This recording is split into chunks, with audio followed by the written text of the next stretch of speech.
നിങ്ങളുടെ മുമ്പിലുണ്ട്, ഒരുപാട് ലോകം നിങ്ങളുടെ മുമ്പിലുണ്ട്. പക്ഷെ അതിനൊക്കെ നമുക്കൊരു സമയമുണ്ട്. ഈ സമയം എന്ന് വെച്ച് കഴിഞ്ഞാൽ നിങ്ങൾക്ക് പഠിക്കാനുള്ള സമയമാണ്. പഠിക്കുക.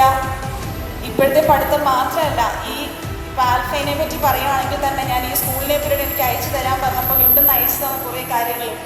സ്റ്റഡീസ് മാത്രമല്ല, മെൻ്റലി കുട്ടികൾക്ക് റിലാക്സ് ആവാനായിട്ടുള്ള ഒരുപാട് ഓപ്പർച്യൂണിറ്റീസ്, കൾച്ചറലാണെങ്കിലും സ്പോർട്സ് ആണെങ്കിലും സൂംബ ആണെങ്കിലും.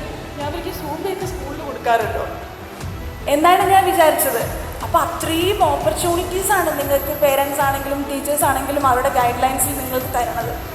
അപ്പോൾ ഏറ്റവും നല്ല ബെസ്റ്റ് എന്താണോ നിങ്ങൾക്ക് കിട്ടുന്ന ഏറ്റവും നല്ല ബെസ്റ്റായിട്ടുള്ള കാര്യം മാത്രം ഈ ഒരു ഏജിൽ നിങ്ങൾ ചൂസ് ചെയ്യുക.